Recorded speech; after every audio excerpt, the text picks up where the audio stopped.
আসসালামু আলাইকুম বন্ধুরা, আশা করি ভালো আছেন। আজ আপনাদের মাঝে যে রোগ সম্পর্কে বিস্তারিত আলোচনা করবো তা হলো ভাইরাল হেপাটাইটিস। আমাদের দেশে প্রায় লোকেরা এই রোগে আক্রান্ত হয়ে থাকে। ভাইরাল হেপাটাইটিস ভাইরাস দ্বারা লিভারের পদার্থকে ভাইরাল হেপাটাইটিস বলে। ইহা virus A B C D E এই 5 প্রকার ভাইরাস দ্বারা আক্রান্ত হয়ে থাকে। ভাইরাস সি, আমাদের দেশে 80% মানুষ ভাইরাস এ দ্বারা ভাইরাল হেপাটাইটিস রোগে আক্রান্ত হয়ে থাকে। এই রোগটি এ দ্বারা আক্রান্ত হলে এমনিতেই ভালো হয়ে যায়।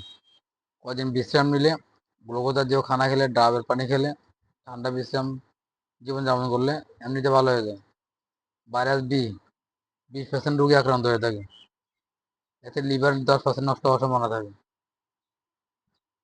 ভাইরাস সি, এর লিভার 50% নষ্ট হওয়ার বা ড্যামেজ হওয়ার সম্ভাবনা থাকে। এতে রোগী মৃত্যু ঝুঁকি ঝুঁকে যায় এবং মৃত্যুর ঝুঁকি অনেক বেড়ে যায়। ভাইরাস ডিউসি, ভাইরাস ডিউই কম হয় আমাদের সাধারণত। ভাইরাস ডিউই এই জাতীয় রোগী খুব কম রোগে আক্রান্ত হয়ে থাকে। লক্ষণ কি? এর লক্ষণ সাধারণত গা ম্যাচ ম্যাচ করে, মাথা ধরবে এবং ক্ষুধামন্দ হবে, জ্বর জ্বর ভাব হবে, প্রস্রাব হলুদ হবে এবং পেটের ডান দিকে, বিশেষ করে পেটের ডান দিকে চাপ দিলে ব্যথা হবে। পাতলা পায়খানা, পায়খানা পাতলা চর্বিযুক্ত হতে পারে অনেক ক্ষেত্রে। ধূমপানের প্রতি অনীহা দেখা দিবে।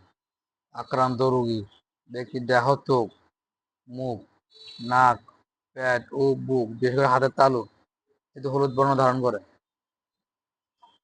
সাইন কি? এ রোগে সাধারণত জন্ডিস থাকবে, লিভার বড় হবে, অর্থাৎ চাপ দিলে ব্যথা অনুভূত হবে। এবং ভাইরাস বি দ্বারা আক্রান্ত হলে লক্ষণ ও সাইন অতিমাত্রায় দেখা দিবে, অর্থাৎ গিরে গিরে ব্যথা হবে, বড় বড় গিরেগুলো, জয়েন্টগুলো ব্যথা হবে এবং অবস্ট্রাকটিভ জন্ডিস। অবস্ট্রাকটিভ জন্ডিস হলে সেক্ষেত্রে জন্ডিস হলে পায়খানার রং কাদার মতো হবে এবং সমস্ত শরীর চুলকাবে ও পেটে খুব বেশি ব্যথা হবে। এই রোগটি আমরা আরো পরিপূর্ণ নির্ণয়ের জন্য টেস্ট দিতে পারি। সেক্ষেত্রে serum bilirubin and HbS Ag+B test দিতে পারি। সেক্ষেত্রে বি ভাইরাস দ্বারা ইনফেকশন হতে পারে, এই ধরনের নির্ণয় হতে পারে। অর্থাৎ টেস্ট দিলে সিরাম বিলিরুবিন এবং HbS Ag+B টেস্ট দিলে বি ভাইরাস দ্বারা আক্রান্ত হলে তা অনেকটা নির্ণয় করা যায়। Ultrasonography of HbS and pancreas এই টেস্ট দিতে পারি। এই টেস্টটি দিলেও আমরা অনেকটা রোগ নির্ণয় করতে পারি। LFT, লিভার ফাংশন টেস্ট, অর্থাৎ LFT liver function test. Liver সাধারণত নর্মাল 10 থেকে 40 UL হলে আমরা নর্মাল ধরতে পারি। এর বেশি হলে আমরা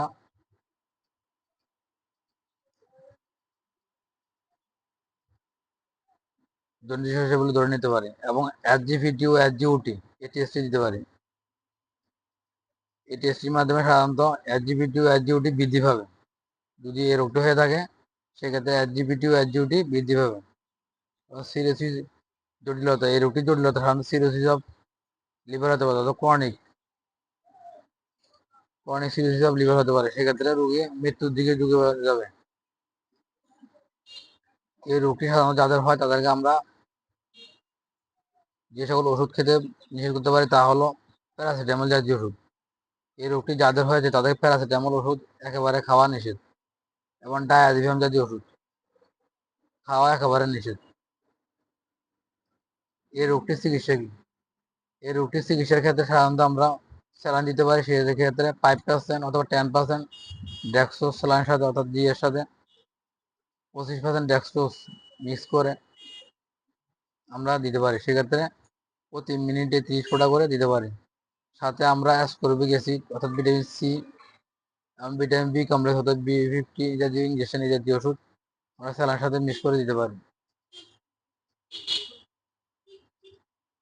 এবং প্রচুর তরল জাতীয় খাবার খেতে পরামর্শ দিতে পারি এবং পূর্ণ বিশ্রাম নেওয়ার জন্য ঠান্ডা জাতীয় জায়গায় থাকার জন্য পরামর্শ দিতে পারি।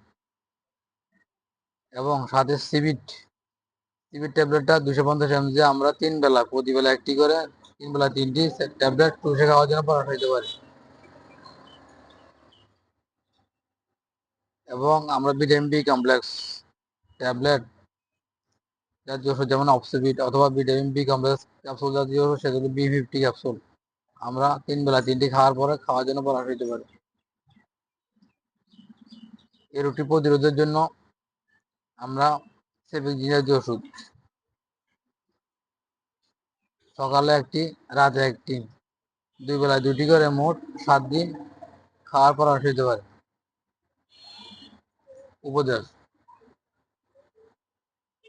এই রোগটি যারা ভুগতেছে অথবা এই রোগটি যারা আক্রান্ত তাদেরকে আমরা ভিন্ন উপদেশ দিয়ে পরামর্শ দিতে পারি। সেক্ষেত্রে চর্বি জাতীয় খাবার একেবারে খাওয়া যাবে না, অর্থাৎ নিষেধ করতে হবে। মশলা তেল জালযুক্ত খাবার কম খাওয়ার জন্য পরামর্শ দিতে পারি। মাছ মাংস পেঁপে ইত্যাদি খাওয়ার জন্য পরামর্শ দিতে পারি। বেশি রোদে যাওয়া যাবে না, বেশি চলাফেরাও পরিশ্রম করা যাবে না ইত্যাদি পরামর্শ দিতে পারি। পূর্ণ বিশ্রাম নিতে হবে, পূর্ণ বিশ্রামের পরামর্শ দিতে পারি। এবং ফুটানো পানি খাওয়ার জন্য পরামর্শ দিতে পারি। এই ধরনের লিভার সিরোসিস সাধারণত যে ভাইরাস দ্বারা হয়ে থাকে, এই ভাইরাসগুলো সাধারণত আমাদের পচাবাসী খাদ্য ও পানি দ্বারাই সংগঠিত হয়ে থাকে। তাই আমাদেরকে অবশ্যই পানি ফুটিয়ে খেতে হবে এবং পচাবাসী খাবার খাওয়া যাবে না। আজ এ পর্যন্ত, আবারও ফিরে আসবো নতুন কোনো রোগের তথ্য সম্পর্কে বিস্তারিত আলোচনা করার জন্য। ততক্ষণ সাথে থাকুন। হ্যালো ভিউয়ার্স, ভিডিওটি ভালো লাগলে অবশ্যই লাইক শেয়ার ও কমেন্টস করবেন এবং আমার এই চ্যানেলটি অবশ্যই সাবস্ক্রাইব করে সাথে থাকবেন। অবশ্যই আপনাদের সুচিন্তিত মতামত গ্রহণযোগ্য। অবশ্যই ভালো থাকবেন। আসসালামু আলাইকুম।